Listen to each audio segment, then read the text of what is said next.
hranitelja sveg roda ljudskog i ovoga grada Prizrena i svih njegovih žitelja, draga braćo i sestre, nekoliko samo reči kao mali skromni komentar na dva evanđelja i apostola pročitana.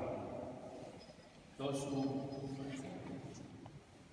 reči Gospoda koje se čitaju uoči početka Svete Četrdesetnice, o blagoslovenog perioda u životu svih nas, koji je blagosloven zato što nas uvodi najblagosloveniju tajnu, to je Paska i Vaskrsenje Hristovo.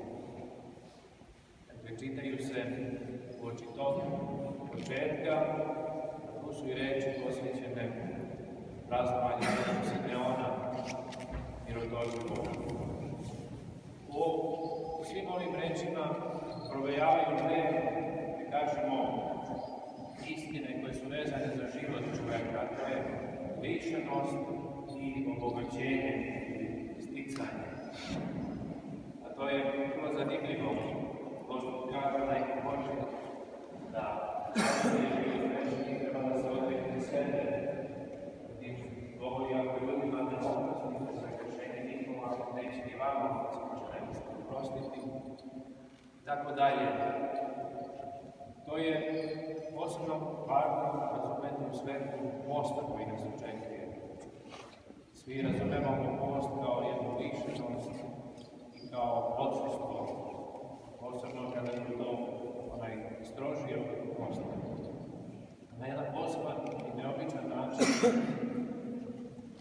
u našem predanju onaj ko posti istovremeno se hrani, koji se ne lišava nečeg, vrlo brzo stiče ono više od onog čega se lišio.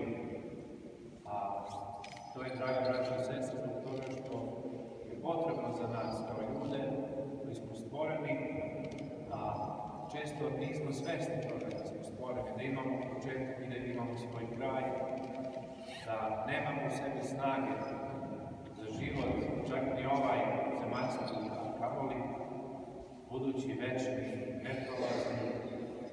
Važno je razumeti da je potrebno, makar za trenutak ili makar u tom periodu, sebe lišiti i kroz tu ličnost dokučiti tajnu bogatstva Božijega i potrebe da na njemu zasnivamo svoje biće i da se njime hranimo.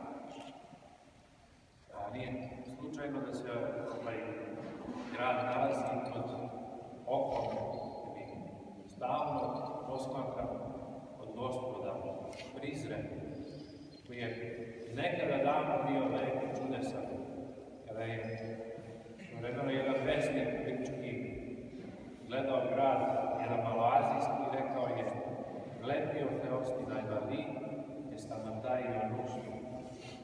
To bismo mogli mi reći za grad Prizren, da ga je Gospod prizreo i da je zastao njegov ili začudio se u lepotu toga grada. I od tada ga Gospod čuva i štiti i, kažem, zanimljivo je da je nazvan hraniteljem, ne samo kao čuvar, onaj koji štiti, nego i koji ga hrani. I evo početak ovog posta, se molimo Gospodu da svu našu ispošćenost Gospod hrani svojom blagodaću i svojom ljubavlju, naravno posebno hrani nas našim bližnjima, time što smo zajedno sa njima. Kada kaže Gospod da oprostimo jednim drugima, to ne znači tek da nešto zaboravimo ili prenebregnemo ili smetnemo s uma, jer reč oproštaja u svom izvornom značenju pravo ukazuje na to da drugog primimo u svoj prostor, mislim, pored sebe. Da ne u sebi ili pored sebe, da na taj način dalje prohodimo naše živote. A vi koji ste apostoli, to posebno znate i u tom smislu, zajedno sa svima sveštoslužiteljima, čestitamo i ovaj veliki praznik, a i